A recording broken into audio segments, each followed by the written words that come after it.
कड़वा में से निकले कौन दुल करेले हो परनामावा करेले परनामावा।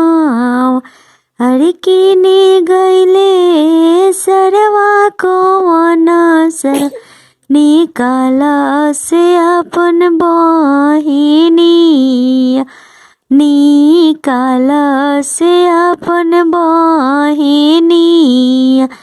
अरे कोई से निकाले जीजा जी अपनी रे बहिनिया।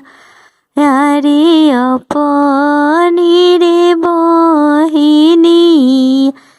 अरे बहिनी निकालते जीजा जी पाटले हो करे जावा। अरे फाटले हो करे जावा।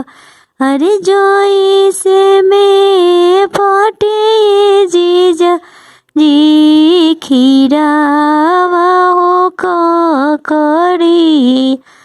ओई से में फटे जीजा जी हमारी हो करे जा। अरे हमारी हो करे जावा।